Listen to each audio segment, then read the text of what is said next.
Bonsoir, bonsoir à toutes et à tous. Merci d'être là avec nous dans l'auditorium du Palais Pharo pour cette soirée débat sous le thème Décoloniser l'info, un alibi ou une nécessité. Donc je rappelle que cette soirée sera en deux parties. Une première partie, donc un entretien avec Edoui Plenel, et ensuite un panel avec nos autres invités que nous appellerons juste après cet entretien.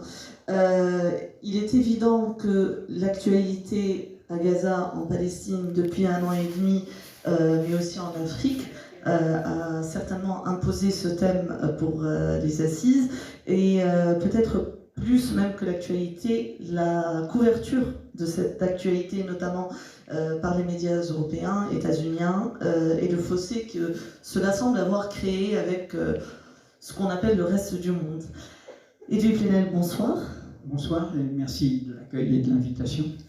Vous êtes le fondateur de Mediapart. Le 23 avril dernier, mercredi 23 avril, vous participiez à une action qui a eu lieu en solidarité avec les journalistes assassinés par Israël à Gaza, qui avait lieu donc à Paris devant l'Opéra Bastille.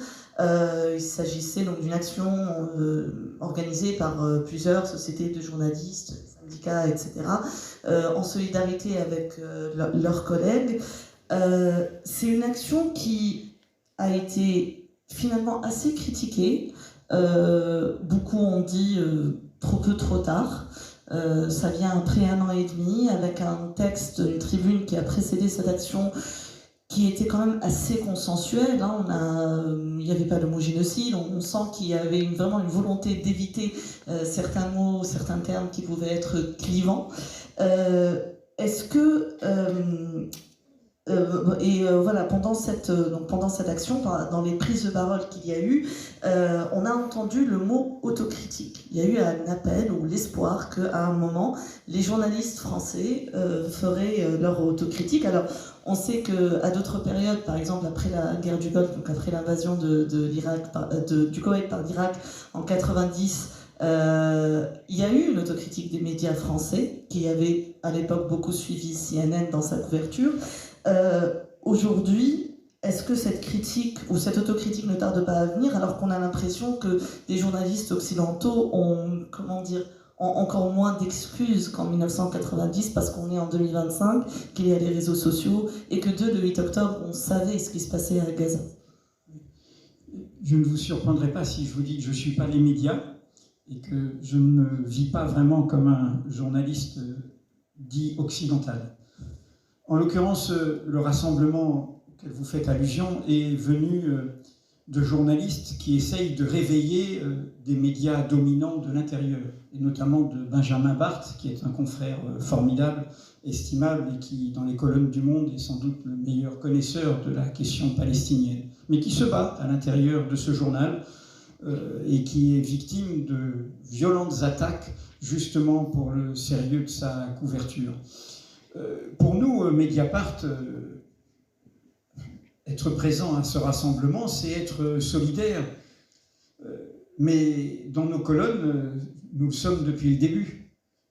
Younes Abzouz a fait pour Mediapart, dès les premiers mois, ce qu'on appelle dans l'Antiquité un tombeau des confrères et consoeurs de Gaza, qui est actualisé régulièrement, pour qu'il n'y ait pas simplement des noms, pas simplement des visages, mais leur histoire, ce qu'ils faisaient, et répondre par l'information à cette calomnie terrible qui, au fond, comme l'a dit le responsable de Reporters sans frontières au rassemblement de la Bastille, il a dit « c'est la première fois où quand un journaliste est tué, on me demande s'il n'était pas un terroriste. C'est la première fois, le premier conflit où on dénie la qualité de journaliste et on emploie ce mot figé, ce mot valise, ce mot d'excommunication qui serait ce mot de terrorisme. » Donc voilà, que dire de ce rassemblement? Au moins ce rassemblement a eu lieu, et puis il faut espérer que ce ne soit qu'un début. Au moins ce rassemblement a réuni l'ensemble des organisations syndicales de journalistes. L'appel dont vous parlez a été signé par toutes les sociétés de rédacteurs, toutes les sociétés de journalistes. Ensuite, le chemin est très long. J'ai bien vu sur les réseaux sociaux que ma présence était mise en évidence parce que j'étais un peu la seule, entre guillemets, je mets 4 guillemets, je ne me vois pas comme ça, notabilité de la profession. J'ai bien vu que les responsables des rédactions dont les sociétés de rédacteurs avaient signé cet appel n'étaient pas là. Je ne les ai pas vus. Voilà. Il y avait en revanche, les vieux de la vieille que nous sommes, je parle de Sylvain Sipel, je parle d'Alain Grèche, je parle de toutes ces figures qui ont accompagné toute cette question. Donc il faut mener la bataille. Le journalisme est un champ de bataille. Les assises du journalisme sont nées aussi de cela. Mais pour bien mener la bataille, il faut rassembler. Puisque je réponds à votre question sur le texte n'était pas parfait. Je pense qu'aujourd'hui, je le dis de toutes les assemblées, lieux où je me promène, comment vous dire, je fais partie de ceux qui sonnent le tocsin depuis longtemps. J'ai réuni mes articles sur la Palestine dans un livre récemment, La Palestine, notre blessure. Le premier dans Mediapart est de 2009, c'est une adresse à Barack Obama, Palestine où se joue la paix du monde. Il y a dans ce texte une lettre ouverte, dans ce livre, une lettre ouverte à François Hollande. En 2014, c'était déjà une guerre à Gaza qui l'interpelle sur le fait qu'il est celui qui a transformé la politique française en alignement inconditionnel, donc acritique sur la politique des dirigeants israéliens. Donc, aussi bien sur la question de Palestine que sur le paysage global mondial, je suis de ceux qui ne sont pas surpris par ce qui nous arrive. On peut être sidéré par l'ampleur du massacre, nous le savons tous, il n'a pas d'équivalent. L'ampleur de cette logique qui est au cœur des logiques coloniales. Derrière tout colonialisme, il y a au bout du compte, au bout du bout, comme le disait Aimé Césaire, Hitler. C'est-à-dire au bout du bout, il y a le génocide. La question coloniale, évidemment, est un moteur à l'annihilation de l'autre, la suppression de l'autre. Ça commence d'abord parce qu'on ne veut pas le voir, parce qu'on le met en situation d'infériorité, et puis de pire en pire, de poison en poison, on va jusqu'au crime contre l'humanité. Mais voyez-vous, si nous vivons la catastrophe, nous ne sommes pas dans un moment où il faut attiser la querelle des petites différences.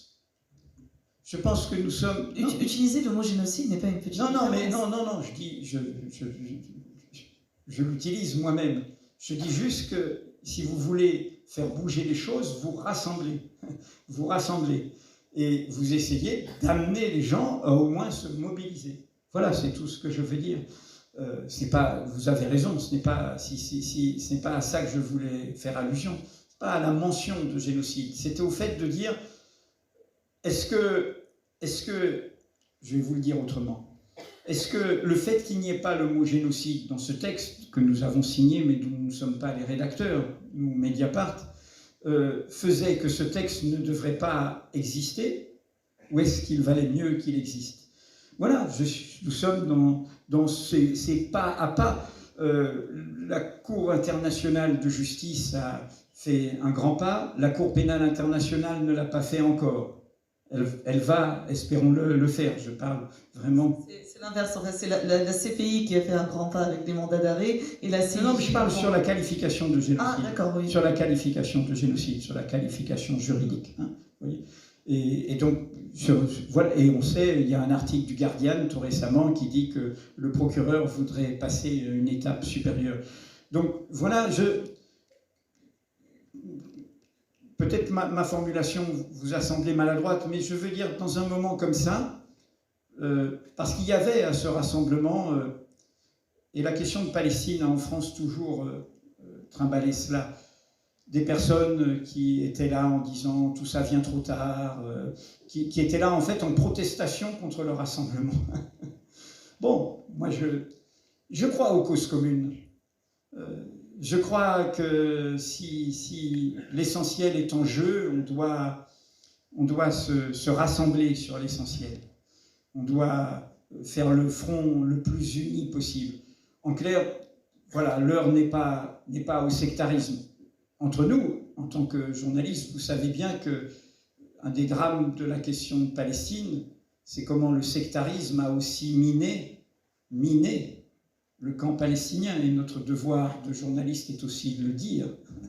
La corruption de l'autorité palestinienne et l'identité et le jeu solitaire du Hamas sont aussi au cœur du drame que vit la Palestine. Donc on peut, bien sûr que nous, journalistes, et on en parlera tout à l'heure, je pense, au débat, notre responsabilité, car nous sommes du côté des sociétés, pas du côté des pouvoirs, pas du côté des États, elle est de tenir tous les bouts.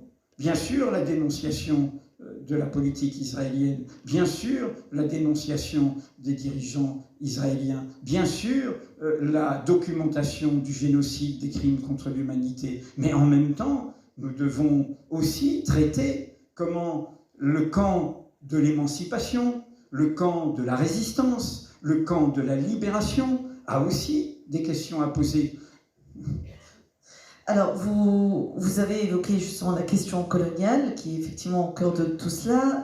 Dans un texte que vous avez publié fin octobre 2023, qui s'intitule Israël-Palestine, une question morale, en chapeau du texte, en début du texte, on lit « Si le conflit israélo-palestinien enflamme le monde, c'est parce qu'il porte une question morale universelle, celle de l'égalité des droits. » Alors, on a vu par certains aspects comment cet universel a été pour beaucoup, ou est pour beaucoup un universel exclusif. Mais au-delà de ça, justement, pour faire le lien, est-ce que c'est l'universalité de la question palestinienne, est-ce qu'elle ne vient pas justement, non, au-delà de cette question d'égalité des droits, de cette question coloniale, justement, parce que c'est le dernier avatar d'un colonialisme et d'un colonialisme de peuplement qui atteint cette région, donc dans le monde arabe et au Proche-Orient.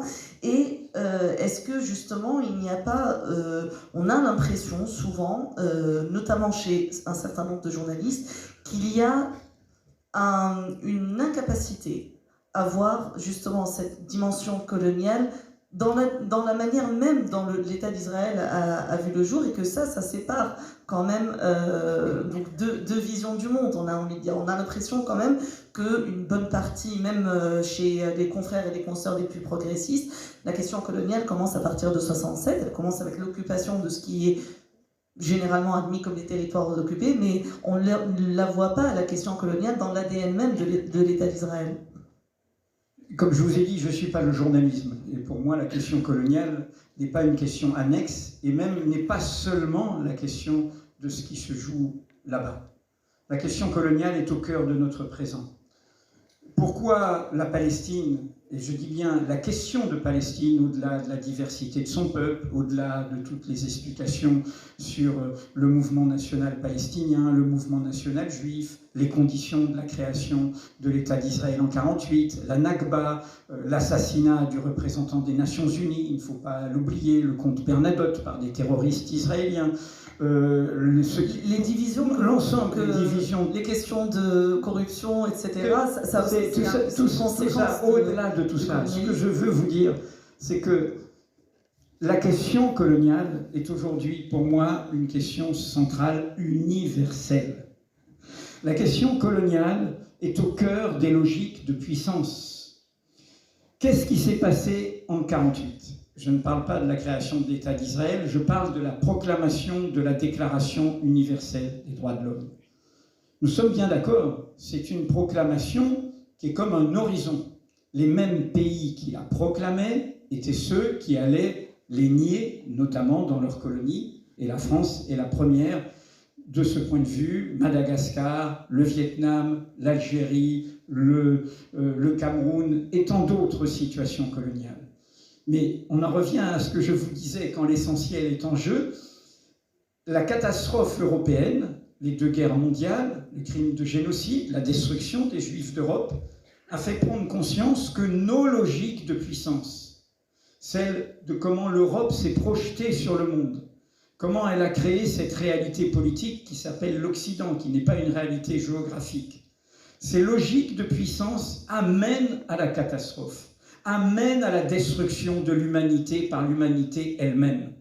Et donc, du coup, il y a eu un sursaut. Le sursaut, c'est de se dire, on ne peut pas faire confiance aux peuples, aux nations, aux États, car même les plus civilisés d'entre eux peuvent devenir barbares. Donc il faut des principes au-dessus des peuples, au-dessus des nations, au-dessus des États. Des principes que l'on peut évoquer contre eux. Ça a donné toute la tradition des ONG et des mouvements de défense des droits humains. La première, Amnesty International. Nul hasard si c'est elle qui a documenté dans le premier rapport indépendant le génocide en début décembre dernier. Pourquoi je vous dis ça? C'est qu'au même moment où étaient proclamés ces droits universels, il y avait un caillou dans la chaussure du monde. Nous, en projetant, nous l'Europe, comme un manteau de poussière, notre propre crime commis par la destruction des Juifs d'Europe, sur le dos d'un autre peuple qui n'y était pour rien, je parle de la Palestine, nous avons, comme vous le dites, actualisé, activé comme une bombe à retardement la question coloniale. Et nous l'avons activée au cœur de la politique mondiale. Car aujourd'hui, la logique coloniale, elle est partout. Elle est chez Trump quand il dit « je veux le Groenland et je veux le Canada et je veux Panama ». Non seulement là, et évidemment dans la continuité du soutien des administrations américaines à Israël, mais elle est partout dans la logique de M. Poutine. Qu'est-ce que c'est que l'invasion de l'Ukraine? C'est une logique impérialiste. C'est un nouvel impérialisme. C'est le refus des droits du peuple à s'autodéterminer. C'est pour ça que j'ai dit dans les articles de Mediapart, et nous en avons eu la démonstration ces derniers temps, que tout soutien inconditionnel à Netanyahou était un cadeau fait à Poutine par rapport aux campistes atlantistes européens qui ne soutenaient pas la Palestine, soutenaient inconditionnellement Netanyahou et étaient inquiets pour l'Ukraine. C'est la même chose. Et nous avons sous les yeux aujourd'hui deux impérialismes. L'impérialisme américain et l'impérialisme russe, la main, dans la même logique. Pourquoi? Qu'est-ce que c'est que le colonialisme? Et y compris au cœur d'un pays comme le nôtre. Car la question coloniale, c'est pas seulement occuper un autre territoire, chasser un autre peuple, prendre ses richesses. Elle est active ici même. C'est l'idée de la hiérarchie des humanités. Le colonialisme est indissociable de ça. Il crée cette logique-là. Et pourquoi je réponds de manière globale à votre question? C'est que nous devons avoir l'intelligence de notre indignation. Notre indignation n'est pas seulement de dire stop au génocide, de dire notre solidarité avec toutes les confrères et tous les consoeurs. Nous devons aussi comprendre que dans ce moment-là, les logiques de domination, de puissance, elles travaillent l'ensemble de nos pays. Vous rendez-vous compte quand même, nous sommes ici dans des assises du journalisme, quand Trump, qui donne le feu vert à l'épuration ethnique à Gaza, la Riviera, la Côte d'Azur, le nettoyage ethnique, décide de s'aligner sur les positions de Poutine sur l'Ukraine et veut organiser la défaite de l'Ukraine sur le dos du peuple ukrainien, comme il fait sur le dos du peuple palestinien. Je l'ai comparé au père Ubu, à la trappe, deux peuples, à la trappe les Palestiniens, à la trappe les Ukrainiens. Mais où fait-il cette réunion? Où fait-il cette réunion? Américain, russe. À Riyad, chez l'assassin de Khashoggi, de notre confrère Jamal Khashoggi. Il faut tenir tous les bouts. Il faut tenir tous les bouts en Arabie Saoudite. Et Dieu sait si être journaliste en Arabie Saoudite est évidemment beaucoup moins confortable qu'ici. Mais il faut aussi dire qu'il y a ces pouvoirs-là. Il faut aussi dire que ces pouvoirs-là sont complices de ces logiques de puissance, qui vont avec tout, qui vont avec l'extractivisme, qui vont avec les dégâts écologiques, qui vont avec le pétrole, le gaz, la richesse, l'appropriation, la destruction du vivant. Aujourd'hui, notre ennemi n'est pas seulement le visage de Netanyahou, de Trump, de Poutine. Il est l'ensemble du feu vert que donnent ces lois du plus fort aux logiques de puissance partout. Ce qui est juste et ce qui, je crois, bon pour mon peuple.